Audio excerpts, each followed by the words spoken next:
ജില്ലയിലെ ഏറ്റവും പവർഫുള്ളായ വനിതാ ഉദ്യോഗസ്ഥയാണ് ഒരു സാധാരണ വേഷത്തിൽ തന്റെ സ്കൂട്ടറിൽ മുന്നോട്ട് നീങ്ങുന്നത്. ജില്ലാ കളക്ടർ കോമൾ ശർമ്മയാണത്. അവർ ഓഫീസിലേക്ക് പോവുകയാണ്. അവർ ധരിച്ച കറുത്ത സാരി കാറ്റിൽ പാറി. എന്നാൽ ആ സമയം അവർ തികച്ചും സാധാരണക്കാരിയെ പോലെ തോന്നി.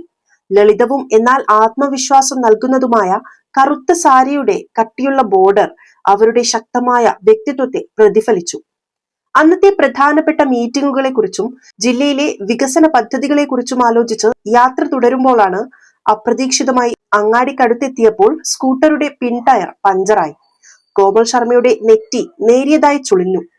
ഇപ്പോൾ ഓഫീസിലെത്താൻ വൈകുമല്ലോ. മനസ്സിൽ നേരിയ അസ്വസ്ഥത ഉണ്ടായെങ്കിലും മുഖം ശാന്തമായിരുന്നു.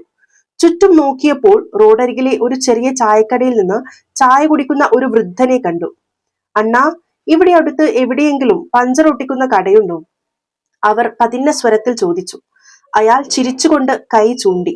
ഉണ്ടമ്മ, മുന്നോട്ട് ഒരു 50 കിലോമീറ്റർ പോയാൽ മതി. രാംസിംഗിന്റെ കടയാണ്.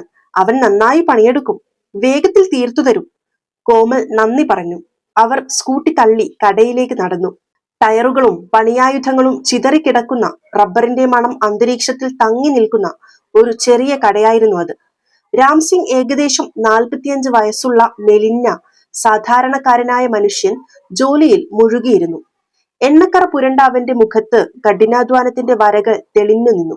ചേട്ടാ, ഇതൊന്ന് വേഗം ശരിയാക്കണം. എനിക്ക് അത്യാവശ്യമായി ഓഫീസിൽ പോകാനുണ്ട്, കോമൾ പറഞ്ഞു. അവരുടെ സ്വരത്തിൽ സൗമ്യത ഉണ്ടായിരുന്നെങ്കിലും തിടുക്കം വ്യക്തമായിരുന്നു.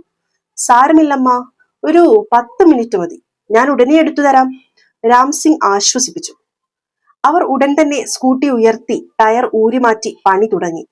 കോമൾ അടുത്തുള്ള ബെഞ്ചിലിരുന്ന് ഫോൺ പരിശോധിച്ചു. പക്ഷേ മനസ്സ് ഇപ്പോഴും ജോലിയുടെ തിരക്കുകളിലായിരുന്നു. രാംസിംഗ് പണി തുടങ്ങിക്കഴിഞ്ഞപ്പോൾ റോഡിൽ ഒരു ജീപ്പിന്റെ ശബ്ദം മുഴങ്ങി. ദേഷ്യവും ധൃതിയും മുഖത്ത് നിറഞ്ഞ ഇൻസ്പെക്ടർ അരവിന്ദ് കുമാർ പുറത്തിറങ്ങി. അവന്റെ ജീപ്പും പഞ്ചറായിരുന്നു.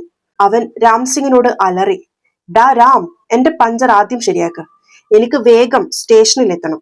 വളരെ പ്രധാനപ്പെട്ട കേസിന് പോകാനുള്ളതാണ്. നിന്റെ ഈ പണി വേറെ ആളെ കൊണ്ട് ചെയ്യിപ്പിച്ചാൽ മതി. രാംസിംഗ് വിനയത്തോടെ കൈകൂപ്പി. സാറേ, ഈ അമ്മയാണ് ആദ്യം വന്നത്. ഇത് തീർക്കാൻ ഇനി ഒരു 10 മിനിറ്റ് മതി.